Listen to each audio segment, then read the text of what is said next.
Menteri Hukum dan HAM Amir Syamsuddin melakukan sidak ke Lapas Narkoba Cipinang, Jakarta. Dalam sidak yang dilakukan sebanyak 2 kali ditemukan sejumlah bahan dan alat pembuat narkoba. Bagaimana kondisi terkini di sana? Segera kita bergabung dengan Ecep Esyasa. Selamat malam Ecep, bagaimana kondisi terkini dari sana? Ecep. Ya, Farah dan juga pemirsa, kondisi yang bisa kami kabarkan terkini langsung dari Lapas Narkotik Cipinang adalah saat ini memang sedang dilakukan identifikasi oleh tim lapor tentang dugaan-dugaan prekursor atau bahan-bahan yang dijadikan sebagai bahan dasar untuk membuat atau memproduksi narkoba. Kurang lebih dugaannya begitu, dan sudah berlangsung sekitar setengah jam yang lalu dari tim lapor Mabes Polri. Selain Menteri Hukum dan HAM, kemudian juga ada Direktur Narkoba Mabes Polri juga telah hadir di tempat ini adalah Kepala BNN, ya, ini Komjen Polisi Anang Iskandar, yang juga ikut memantau langsung prosesi penelitian atau penyelidikan oleh tim lapor yang saat ini sedang berlangsung di lokasi ini. Kami ingin mengupdate kembali bahwa dalam sidak tadi sore oleh Menteri Hukum dan HAM dan tim Mabes Polri ditemukan sejumlah prekursor yang diduga sebagai bahan untuk memproduksi narkoba. Dan saat ini kami sedang akan bertanya kepada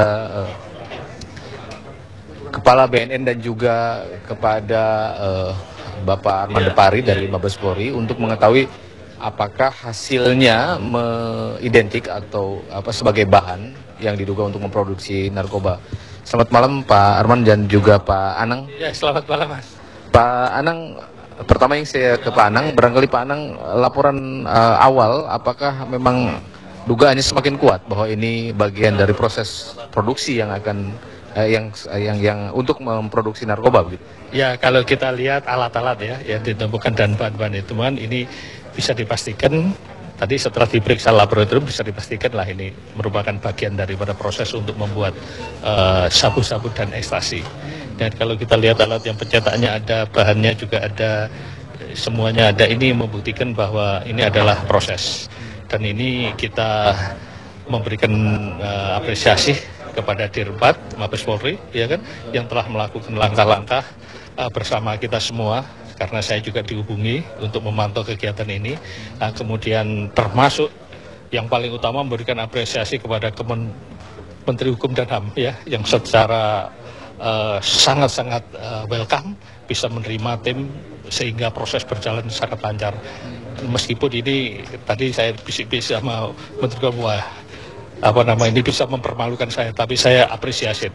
Ya, saya memberikan apresiasi yang besar kepada Menteri yang membuka diri, karena memang ini harus diberantas. Karena pabrik narkoba ini harus diberantas. Karena saya menemukan yang kedua.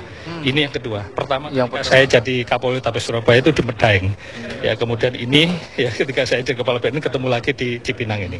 Jadi oleh karena itu tidak menutup kemungkinan di tempat lain juga melakukan langkah-langkah begini. Ini saya memberikan penghormatan yang sangat besar kepada Menteri yang secara terbuka bekerja sama baik dengan BNN maupun dengan Mabes Polri, khususnya Dirbat. Ke depan Pak Anang, barangkali apa yang bentuk-bentuk konkret yang akan dilakukan untuk sekali lagi penjara menjadi buah bibir, menjadi pembicaraan bahwa ini tidak hanya ternyata memproduksi, tidak hanya mengedarkan, mengendalikan, tapi sekarang udah pada tahap memproduksi. Ini kan ya sudah warning dan lampu. Ya. Sekali lagi kita sekarang ini sedang ingin merubah ya paradigma pengguna narkoba itu tidak dihukum, jadi dikriminalisasi terhadap pengguna narkoba.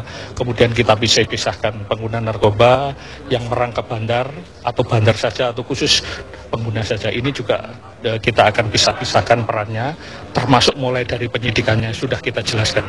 Oh, ini pengguna narkoba. Kalau pengguna narkoba arahnya nanti ke tempat rehabilitasi. Meskipun ini tetap pidana. Nah, kemudian yang pengguna merangkap bandar, itu tetap pengguna merangkap pengedar, itu pun juga harus tetap direhabilitasi supaya mereka sembuh, supaya tidak punya pikiran untuk memproduksi lagi atau mengedar lagi di dalam tahanan ini. Yang ketiga, kalau itu memang benar-benar bandar narkoba murni, kita pisahkan, kita tempatkan di tempat yang aman gitu ya. Ini ke depan kita lakukan langkah-langkah reformasi terhadap bagaimana paradigma menangani masalah narkoba ini. Ke Pak Arman, identikkah bahan prekursor untuk pembuatan sabu-sabu dan juga pil ekstasi itu dengan pengembangan di lapangan yang selama ini dilakukan oleh Bapak dan jajarannya untuk mengungkap kasus ini? Iya, sementara ini memang kita bisa simpulkan bahwa apa yang kita temukan di lapangan itu konform dengan hasil pemeriksaan hari ini. Sekalipun tentu saja ini masih dalam proses.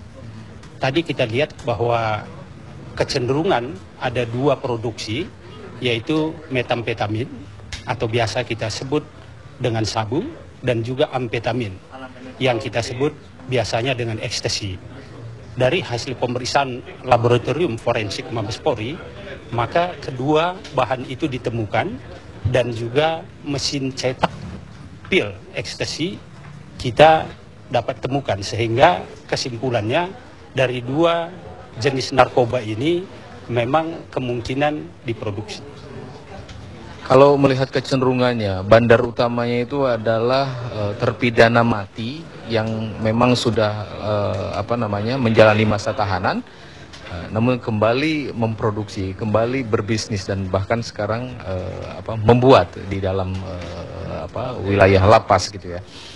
Apakah ada kemungkinan pola ini dipakai oleh para terpidana-terpidana lain yang juga mati, gitu, terpidana mati dalam kasus yang sama untuk kembali memproduksi? Mungkin di pertama Pak Arman, lalu pada Pak Anang. Ya, saya kira kemungkinan itu tetap ada, tetapi dalam hal ini tentu yang paling penting buat kita adalah komitmen kita bersama. Karena kalau kita saling menyalahkan, saling menuduh, saya kira itu tidak tepat.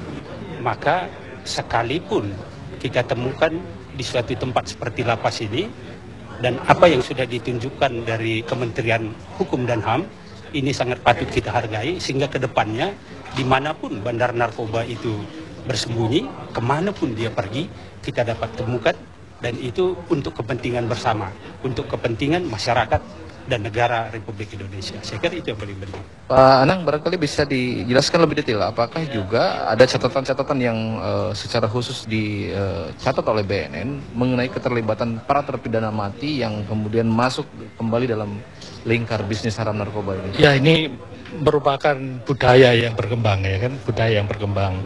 Tapi sekarang ini sudah ada lapas reform, artinya lapas ini kita reformasi, dan ini sedang berjalan.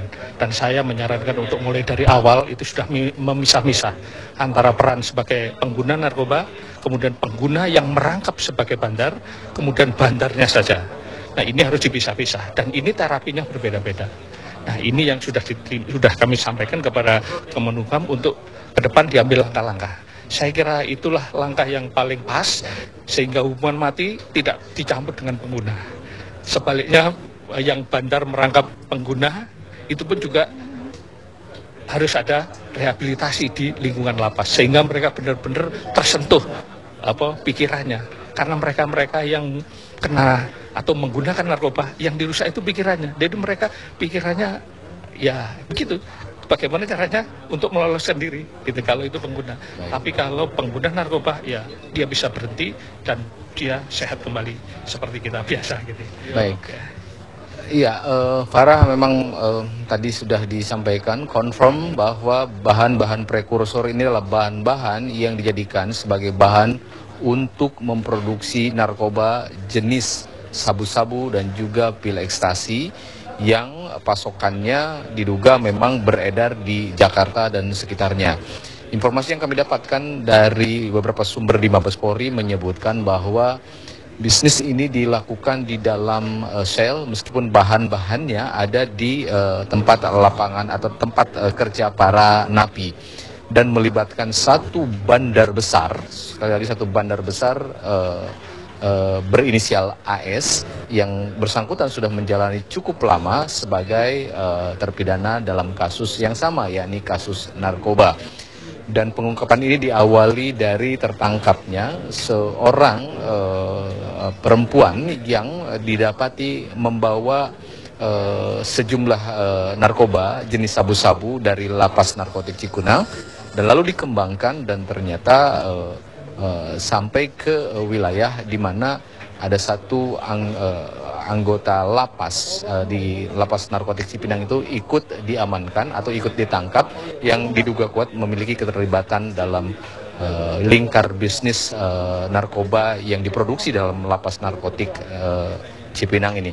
Satu kewaspadaan, satu alert, satu sinyal bahaya barangkali lapas yang sesungguhnya harus steril dari segala macam unsur barang-barang atau benda-benda terlarang termasuk diantaranya narkoba, justru saat ini faktanya sudah menjadi pabrik dalam tanda kutip, tempat produksi di mana narkoba bisa diedarkan kepada masyarakat di dunia luar lapas.